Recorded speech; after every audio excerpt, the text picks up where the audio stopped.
It's official. Now, we did know that this one was coming because of the rumors of the initial reports, but Rocco Welsh officially announces his verbal commitment to Penn State wrestling and shares some interesting information that went in his decision making and ultimately his future plans at Penn State.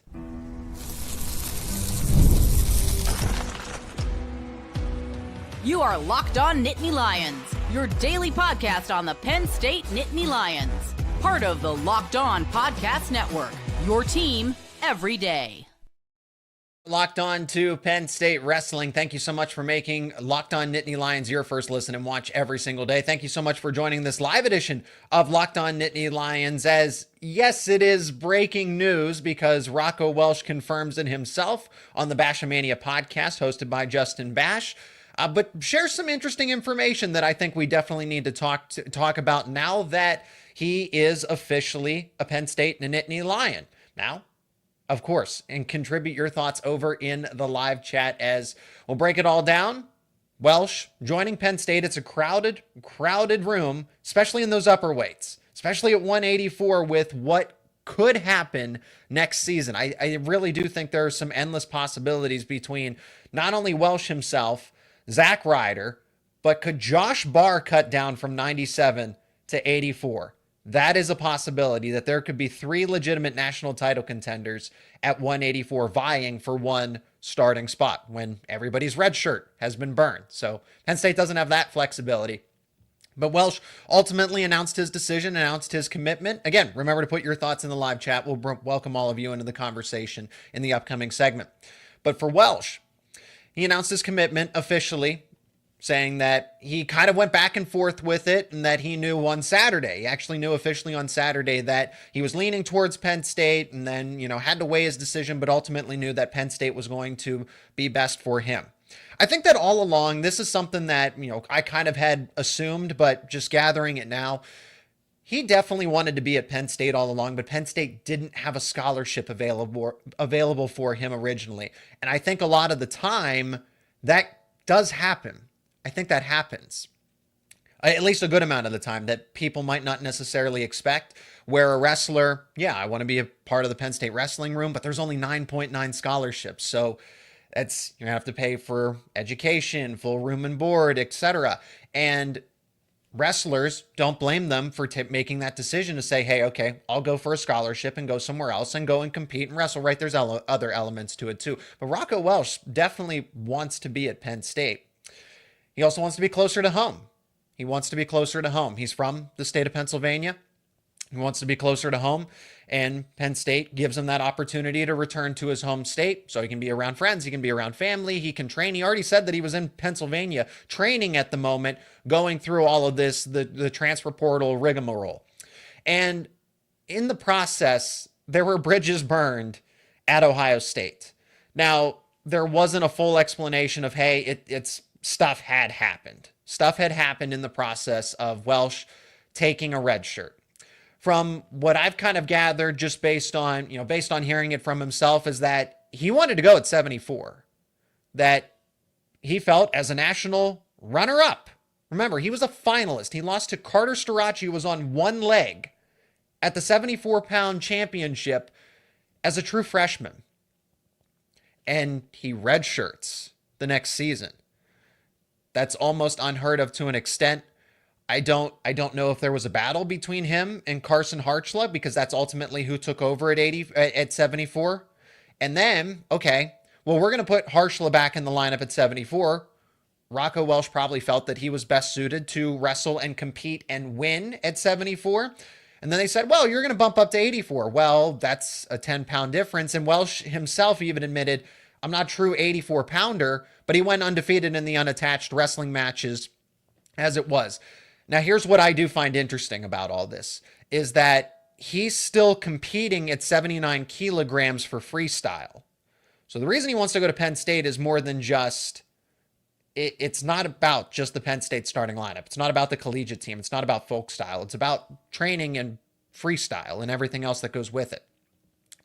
But he's going to train at 79 kilos this summer for freestyle. That's the equivalent of roughly, decimals here and there, but that's 174 pounds.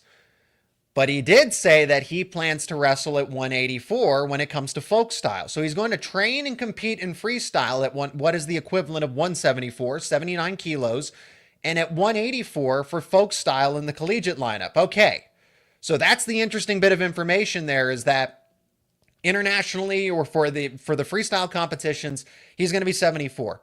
He's going to be 84. He's going to be at 84, 184 pounds when he competes collegiately for folk style. Either way, Rocco Welsh, I think now, Levi Haynes is at 174. Let's talk about the Penn State wrestling lineup here. Levi Haynes is at 174. At 184, it's a logjam, to say the least. It's a logjam. You have Josh Barr, who could potentially go down from 97 to 84. That's crazy to think, but it is on the table. It's on the table as a possibility. Zach Ryder seemed like the wrestler in waiting, heir apparent to Carter Starachi, who just won a 5th NCAA championship and defeated Rocco Welsh in his 4th one. So Welsh is going to come in, compete at 84, because it doesn't seem like 74 is an option. Levi Haynes has that one anchored down.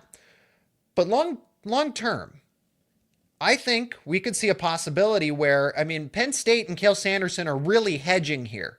You're going to have an opening at 74 in due time after Levi Haynes. 84 is an open competition, to say the least. So Penn State and Cael Sanderson are not only looking to next season, hey, who can we have as our best option at 84, but who could be our best option going forward at 74 and 84? Is that Josh Barr? Is that Rocco Welsh? Is that Rocco Welsh and Zach Ryder? Zach Ryder could cut to 74, but I do think it's interesting that Welsh intends at this point in time to compete at 84 because there's an opening, but maybe he cuts down to 74 in a year. If he's still competing at 79 kilos for freestyle, and he's talked about, hey, it's I can go up and I can cut back down. He said it. So maybe long term, there's a happy ending for everybody. That everybody could make it into this lineup. And that's no guarantee that Josh Barr cuts down. Josh Barr could stay at 97. Rocco Welsh goes to 84 or 74. Or Zach Ryder goes to 74 or 84 in the 2-year, 3-year plan. Don't forget about Connor Mirasola. I'm certainly not forgetting about Connor Mirasola in this case. But we could see a lineup where at 74, 84, 97, this is more than just the starter at 84. It's not just about there. The battle extends to who's the best option at 97 and then who's the best option at 84 for this upcoming season. After that, it could very well be Welsh, Ryder, Barr, whatever have you. Maybe it's Ryder, Welsh, Barr. Maybe it's Welsh, Barr, Mirasola. And it's going to be crazy how it's all going to unfold in due time. So Welsh officially announces his commitment. It's going to have, he's joining Penn State because of more than just the collegiate lineup. Remember, there's freestyle, there's training, there's the familial connection. You want to be closer to home. You want to be around friends and family. And Ohio State, certainly, it didn't seem like they had all of his best interests in mind at the time, unfortunately. So that's how it goes. Of course, everybody's going to say that, it's Penn State was aggressive with its NIL.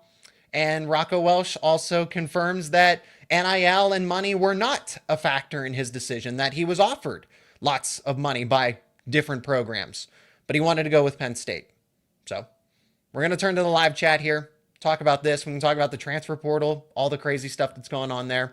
Iowa landed a couple of commitments, but we're focusing on Penn State here. Nevertheless, it does affect Penn State in a way as we break it all down here more on this live edition of Locked On Nittany Lions. And today's show is brought to you by FanDuel. March Madness is here, and FanDuel is giving you the chance to get in on the action like never before. Right now, new customers can get $200 in bonus bets. That is right, $200 in bonus bets when your first $5 bet wins. That's 200 extra bucks to use on everything from buzzer beaters to Cinderella stories, and even who's cutting down the nets as we get closer to all of that. You can pick your favorites. If you've got your eye on a few underdogs this season, FanDuel is making it easy to back them with spreads, totals, and game props.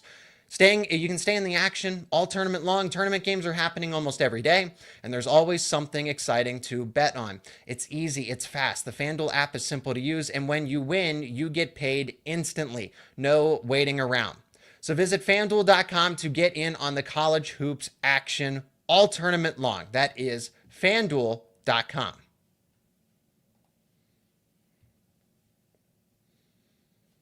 And let's go into the live chat as I see that people are very active. And yes, shout out to Penn State men's hockey as they did make it to the first ever Frozen Four, first ever appearance in Penn State history, and Guy Gadowski as well in his coaching tenure.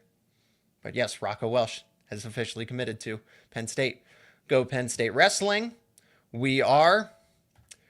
I did see this going around. I thought this was fake because I haven't heard anything about it, but they should. Is it true that Netflix is making a documentary about Cael Sanderson? It doesn't sound true to me. I don't think it is. I think it's one of those AI, social media, clickbait type of posts. At this point in time, that's not true. Televise the wrestle-off. See, I actually like that idea a bit, but... the whole point, of course, they're not going to do that, but it would be extremely entertaining, nevertheless. Go Penn State hockey, Frozen Four. Yes, first ever in program history. Josh isn't cutting down, no way. 197 is open, 184 is crowded with brutal competition both in the room and from the outside of the room. Now, I agree. I think Josh Barr is the best option at 97.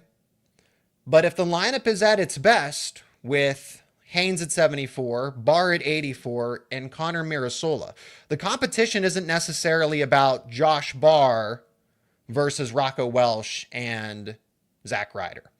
It is about Connor Mirasola, Rocco Welsh, and Zach Ryder. Because Josh Barr has proved that he can go up 13 pounds and be an NCAA finalist in his first season. Redshirt freshman, first year starting, not even his natural weight class, but it's an option. It is there. If the best 10 wrestlers, and it happens to be Haynes, Barr, and Mirasola, both of them, both Connor and Cole, I think we kind of forget that Connor Mirasola himself was a top 10 pound for pound recruit in the entire country. I really think that at least it's going to be an option. I do think that Rocco Welsh, I imagine that he's going to be... Now, see, that's the thing. I can't make that prediction. Logically speaking, yes, it makes sense for Rocco Welsh to be the starter at 184. And then eventually you either have Welsh cut to 74 or you have Zach Ryder cut to 74. But then there's William Hankel, right? There's Asher Cunningham. Those guys are going to come into the Penn State mat room and they might develop accordingly, and then they might be options at 74. However, it's an embarrassment of riches. Everybody is at least a fringe All-America contender. Rocco Welsh is a finals contender. Zach Ryder, I think, would have a similar trajectory as Josh Barr, where he's probably going to be underrated to begin with, but then as the season progresses, he upsets some of his competition, and then eventually he will move up the rankings. I would rather have Rocco Welsh at 84 if he went through the red shirt, because he did admit, hey, I wasn't a true 84 pounder. He would have been just adding weight to add weight for the sake of it. But he went through that red shirt season to get acclimated, to get situated. And now he's better, and now he's better suited because of it. So that red shirt season at Ohio State is important in this case. He developed at Ohio State for this time being to be better prepared now for Penn State in this lineup, in this version of the lineup. Either way, Penn State doesn't have a bad option. If it ends up being Zach Ryder, it's not a guarantee that Rocco Welsh even wins the starting spot at 84. He is willing to take that risk to get, like he said, he just said, here's what he said, and I'm loosely quoting what he said to Justin Bash in the podcast where he announced it. He basically admitted that if I want to be the best of the best, if I want to be the best version of myself as a wrestler, and I want to be the top guy, then if I am truly that, then there is no reason that I can't defeat the other competition that is within the mat room. So whether that's Josh Barr cutting down, whether that is Zach Ryder alone, maybe it's just a head-to-head competition, who knows? Maybe Barr doesn't even make the cut. But Connor Mirasola makes this conversation interesting. However, with all of the circumstances, Rocco Welsh said himself that I want to be the best of the best. And in order to prove that, I need to be able to win a starting competition within my own program, within my own team. So He said it. He's like, then I'm not the best of the best if I can't do that. So that's what's going to be intriguing. My choice would be Rocco Welsh for the starting lineup because as a true freshman, he made it to the championship. Lost 2-0 to Carter Starace. I mean, for what it's worth, he didn't score, and I know Starace was on one leg, but didn't give up a lot of points himself in that final. He made it there as a true freshman. Second place as a true freshman for Ohio State at that point in time. So Rocco Welsh, if it's Haynes, Welsh, and Barr, okay. But it would not shock me if it was Haynes, Barr, and Mirasola. And I don't think it should shock anybody else. I think people, just because we haven't seen them, and I think the same thing goes for Zach Ryder. Just because we haven't seen them in regular everyday action, all those respective wrestlers that I talked about, both the Mirasolas, Zach Ryder won the Southern Scuffle, for example. They went through that red shirt. Josh Barr went through a red shirt season. We didn't know if he was going to be the starter at 197, ended up being that and was an NCAA runner-up. So it's complicated, it's complex. There's no easy answer to this. Not anymore anyway. The simple answer was going to be have Zach Ryder go to 84. But it's not so simple anymore now, is it? How do they keep getting better year after year after year? Consistency, authenticity. Cael Sanderson has said, so here's kind of, and this is a bit of assumption, and I don't want to be off base with this, but it just didn't sound like things worked out with Welsh and Ohio State. Whatever the decision that went into the whole red shirt, it just didn't seem like everybody was on board with that decision, that wasn't the best at the end of the day. And the difference between Penn State and Ohio State is Cael Sanderson has never, and this has come from Jeff Byers, this has come from Cael Sanderson himself, where they don't directly tell a wrestler, you're going to do this, you are going to do X, Y, Z. They lay out the options that are best suited for them. They're honest with them, they're transparent with them, but they say, okay, hey, you're coming in as this. The wrestlers, for the most part, get to decide what they want to do.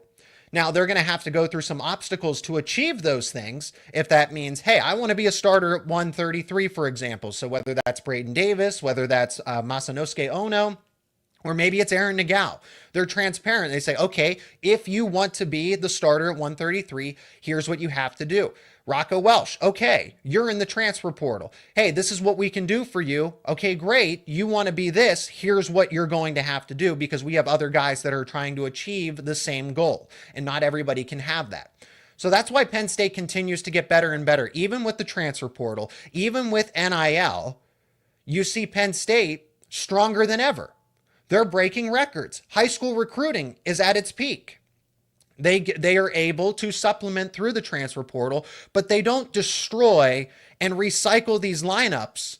They go and get a wrestler or two out of the transfer portal that complement what they're trying to do in the present moment.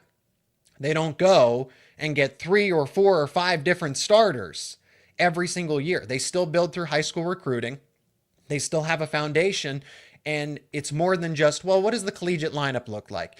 It's about freestyle. It's about training. It's about everything in between. Don't just think that this is about the Penn State lineup and the folk style lineup and it's about. How can I be the best wrestler? How can I compete at the highest level, train with the best of the best, and then further my career? You see the success from Carter Starace or Aaron Brooks, but it's also Bo Nickel in the MMA.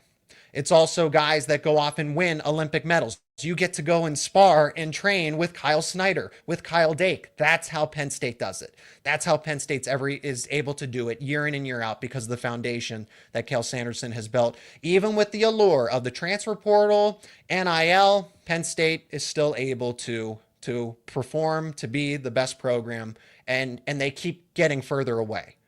The gap isn't closing, it's expanded. Even with the competition getting better. You notice how, I'll finish with this example and we'll go to a quick break and come back. Penn State breaks the record again. 2024, they score 172.5 points. Cornell scores 72.5, 100-point deficit. Nebraska closes that to 60 points. 2 other teams, Oklahoma State and Iowa, they score more points than Cornell did in 2024 in this 2025 NCAA tournament. And Penn State still resets the record at 177 points. They break that scoring record, even though 3 other teams outscored that Cornell team from 2024. Penn State continues to get better despite even better competition. So that's a testament to Cael Sanderson. Another quick break. When we come back, just finish some final thoughts, talk about the lineup, talk about the transfer portal. It's all coming up next here on this live edition of Locked On Nittany Lions. The NCAA tournament is here, and so is the bracket breakdown. Locked On Podcast Network and Amazon Fire TV channels are teaming up to deliver NCAA tournament coverage like never before. Watch studio shows featuring former players and Locked On's local experts as they guide you through every upset, buzzer beater, and bracket matchup. Stream it all for free on Amazon Fire TV channel. Search Bracket Breakdown to see it all for free. It's your team every day.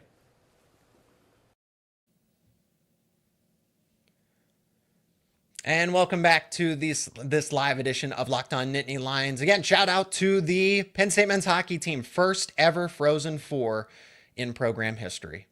And just to speak to Penn State athletics real quick, it seems like aside from basketball, men's and women's basketball are a work in progress, but Penn State football's taken a step forward. Penn State women's volleyball gets that national championship, right? It's been a long time. Russ Rose had that team as a juggernaut. And then Katie Schumacher-Colley wins that title, first one of her career, and it doesn't look like Penn State's slowing down anytime soon. Penn State men's hockey, that was the regional, that was the Giant. And the Giant was slayed with a behind-the-back pass and a goal in overtime against a very talented UConn. I mean, all those teams that get to the tournament are talented, right? That doesn't even justify what that UConn team was. But that was a championship contending, right? That was a Frozen Four contender in UConn. And a Penn State team that was an afterthought makes this run and defeats them to get to the first ever Frozen Four in program history. So Pat Kraft steps in as the athletic director. Football takes a step forward. Women's volleyball takes a step forward. Men's hockey takes a step forward. Even wrestling. The NCAA titles, I think all of this is easy to overlook, but under the direction of Pat Kraft. And I'm not saying that, Pat Kraft is responsible, but with the right athletic director in place, do you notice how all these programs that, you just fall short? It's 10-2 for Penn State football. It's Penn State baseball. Is a joke. Nobody respects them as a program up until recently. This is a team that is now a contender in the Big Ten tournament, right? So it's all these sports that, okay, well, it's football, it's wrestling. Now it's women's volleyball again, both lacrosses, men's hockey, and Pat Kraft deserves a lot of credit for that, where each team has taken a step forward.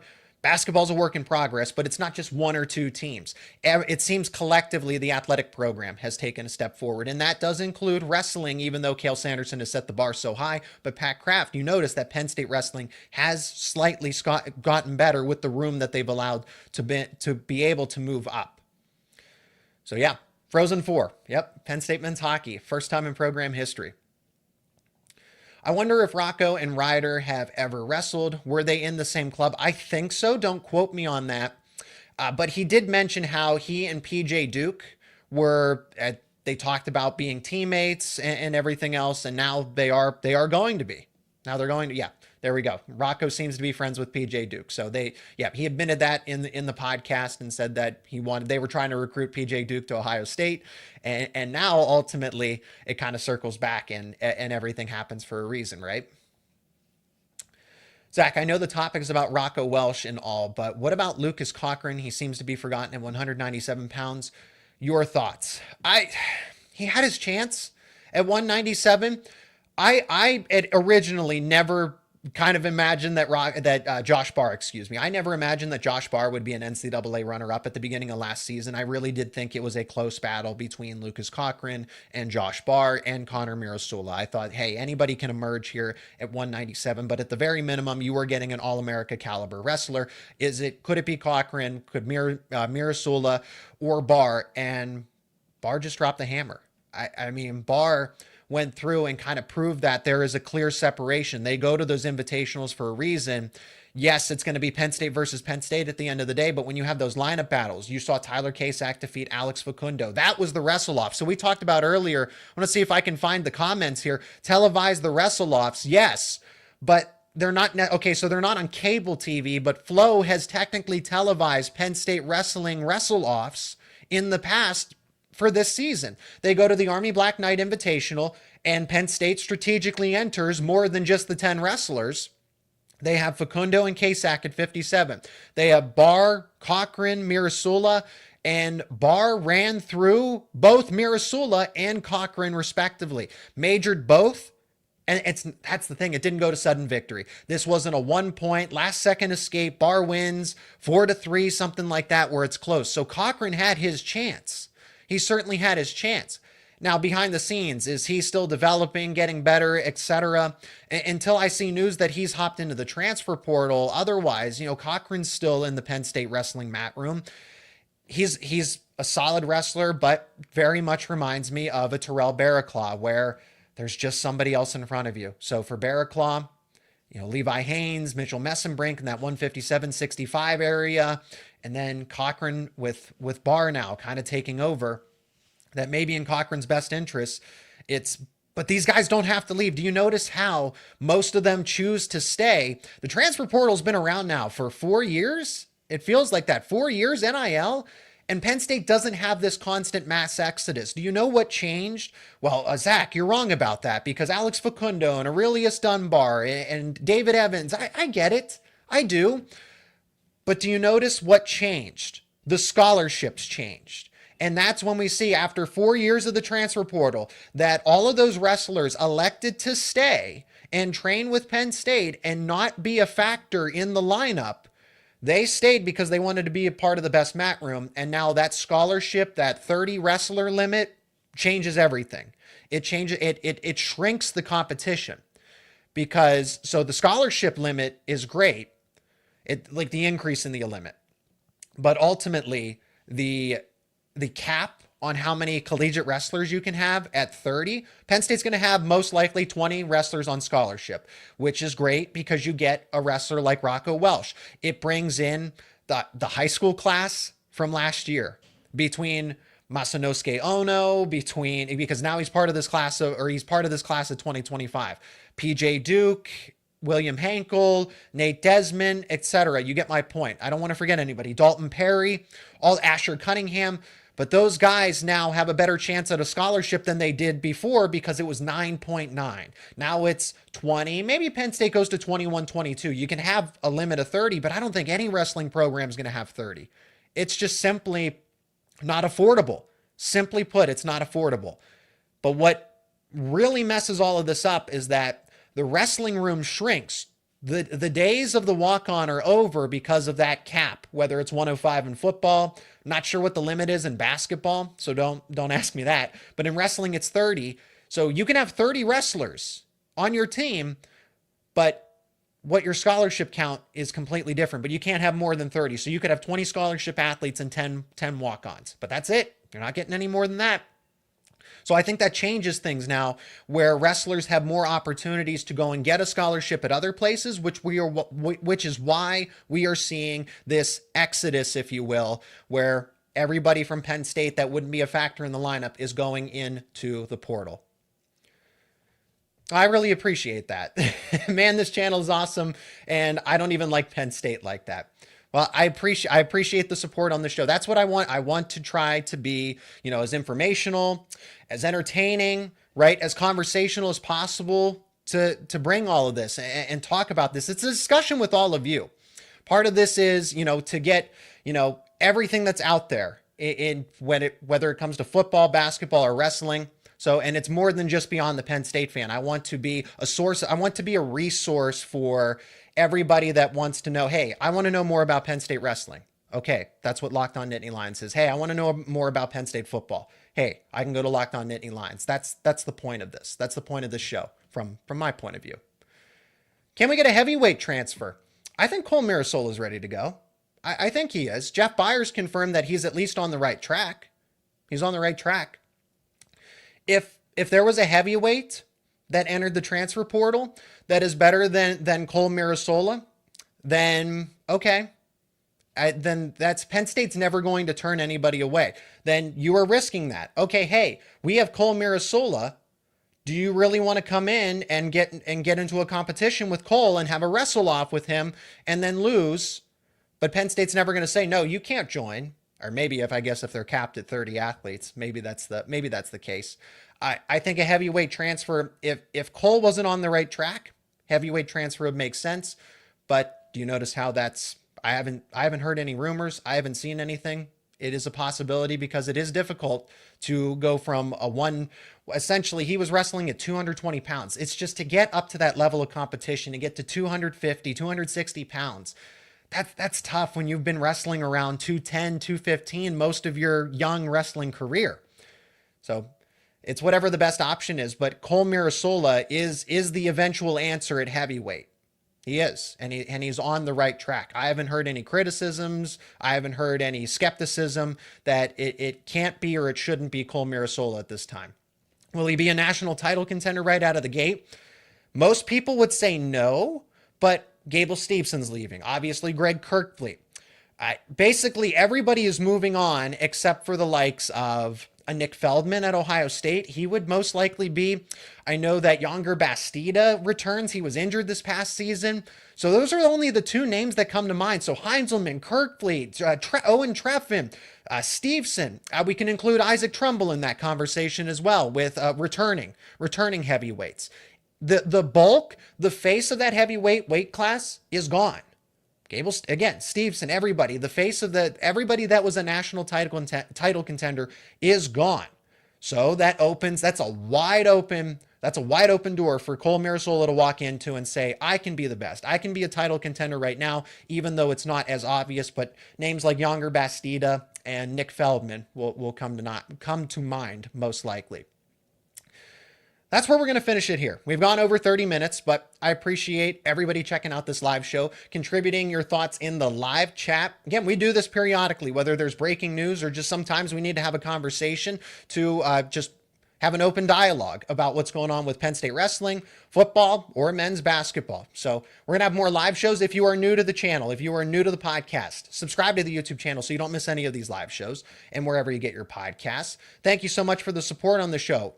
From each and every one of you. It means so much. Rocco Welsh is officially a Penn State Nittany Lion, and we'll have more projections, more analysis, more news to discuss around Penn State wrestling and all your favorite Penn State sports teams here on Locked On Nittany Lions.